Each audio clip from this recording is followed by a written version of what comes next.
अस्सलाम वालेकुम दोस्तों, शाह नज़ीर चौधरी ऑफिशियल में खुश आमदीद। आज आपके साथ अल्लाह के अंबिया की वो दुआ, वो वजीफ़ा और वो इसमें आज़म जो है शेयर करने को दिल चाह रहा है। आप भी अक्सर बहुत सारे ऐसे अहबाब होंगे जो यकीनी तौर पर ये दुआ को दुआ समझ के पढ़ते होंगे, लेकिन बहुत सारे जितने भी उलमा हैं, फ़ुक़हा हैं, सूफ़िया कराम है, उनका यकीन ये है कि इस दुआ में ही इस्माए आज़म भी है और इसको इसकी फ़ज़ीलत के मुताबिक अगर आप पढ़ें और ये अपने दिल के अंदर बिठा दें कि अल्लाह आपकी बिगड़ी हुई जो है तकदीर को सँवार के रख देगा। इसका थोड़ा-सा पस मंज़र आप समझ लें कि हज़रत इब्राहीम अलैहिस्सलाम को जब नमरूद ने आग में फेंकने की कोशिश की थी, तो आपने ये दुआ पढ़ी थी और आग जो थी गुलज़ार बन गई थी और नबी करीम सल्लल्लाहु अलैहि वसल्लम ये वाक़या ख़ुद सहाबाए किराम को सुनाया करते थे और आप तलक़ीन फ़रमाया करते थे कि इस दुआ की जो वसीले से अल्लाह से माँगा करो और रसूल करीम सल्लल्लाहु अलैहि वसल्लम भी जब किसी तकलीफ़ से दो-चार होते थे,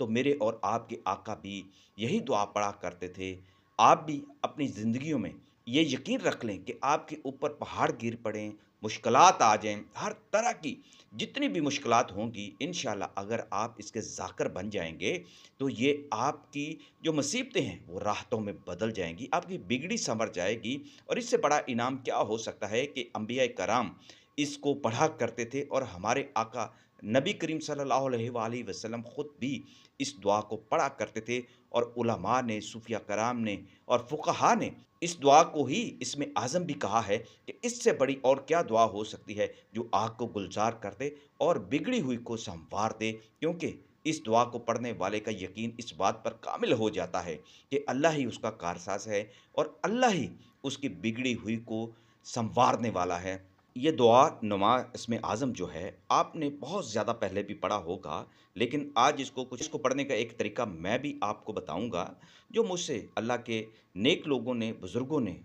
कई दफ़ा इसका ज़िक्र किया और शेयर किया था। यही मैं आपकी नज़र भी कर रहा हूँ कि हस्बुनल्लाहु व निअमल वकील, हस्बुनल्लाहु व निअमल वकील।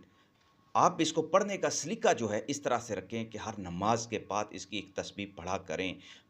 बहुत सारे उलमा तो ये बात भी करते हैं कि जब आप नमाज में होते हैं और सलाम से पहले जब दुआएँ करते हैं, अल्लाह से मुनाजात करते हैं, दुआ माँगते हैं, मसनून कोई भी दुआ, तो ये दुआ भी करनी चाहिए, जिससे आपकी तकदीर के बंद कुफ़ल भी खुल जाएँगे और आपका ईमान भी कामिल होगा और आपकी तबीयत हशाश-खुशाश रहेगी। आप खुद देखेंगे कि आपके मिज़ाज के अंदर तिबी तौर पर, मेडिकली, नफ़सियाती तौर पर तब्दीलियाँ आनी शुरू हो जाएँगी, क्योंकि इंसान के अंदर जो इंसान मौजूद है, जो मख़लूक़ात इंसान के अंदर मौजूद हैं, जिनके वजूद से इंसान एक कामिल इंसान बनता है, वो हमारे सेल्स कहलाते हैं, हमारे अज़ा कहलाते हैं, जिनके अंदर भी ज़िंदगियाँ हैं, वो आपका ये ज़िक्र खुद सुनती हैं और आपके अंदर वो इस्लाह पैदा होती है जिस्मानी तौर पर, जो फिर इंसान को ज़हनी तौर पर बड़ी मज़बूत बना देती है। इस पर भी साइंस बहुत तहकीक कर रही है कि जब कोई आयत पढ़ी जाती है, कोई इस्म आज़म पढ़ा जाता है, बिस्मिल्लाहिर्रहमानिर्रहीम पढ़ी जाती है, तो बहुत सारे तग़य्युरात जो हैं, वो पानी पर दम करने से भी रूनुमा हो जाते हैं और इस पर अब तेज़ी से तहकीक हो रही है और हमारे यहाँ तो ये तहकीक पहले से हो चुकी है दोस्तों। ये हम तक पहले ही ये साइंस पहुँच चुकी है, रूहानी साइंस जिसको आप कह लें, लेकिन इसको मेडिकल साइंस भी अब तस्लीम कर रही है और ये सारे के सारे जब हम कोई भी वज़ाइफ पढ़ते हैं,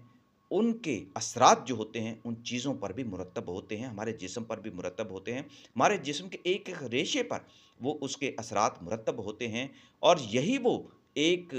अमल है, एक तरीका है और एक असरार है कि जो आपने मुख्तलिफ़ किताबों में भी पढ़ा होगा, बहुत सारे बुज़ुर्गों से भी सुना होता है, जिसके बाद उनके कमालात ज़ाहिर होते हैं, बहुत सारी करामात ज़ाहिर होती हैं और ऐसी बहुत सारी ऐसे आपने रूहानी कहानियाँ सुनी होंगी, उनका कहीं न कहीं हकीकत से ताल्लुक़ होता है। हमारे जिस्मों पर उनके असरात की वजह से जो रूनुमा होती हैं, जो हमारे अफ़आल, वो हकीकत बन जाते हैं, तो ये ज़िक्र की बदौलत से होता है। अगर अल्लाह के नबी दुआ करते हैं तो आग गुलज़ार बन जाती है, तो इससे बड़ा मोइज़ा और क्या हो सकता है। तो यही एक करामात वाली जो दुआ है हम तक पहुँची है, तो हम भी अपनी ज़िंदगियों को बदलने के लिए हमेशा अपनी ज़ुबान पर इसको रखें। अल्लाह ताला आपके जितने भी मसाइल हैं ان کو انتہائی خوش اسلوبی سے حل فرمائے۔ اللہ تعالیٰ آپ کو صحت عطا فرمائے۔ میرے لیے بھی دعا کیجیے گا، اللہ تعالیٰ ہماری اصلاح کرے اور ہمیں بھی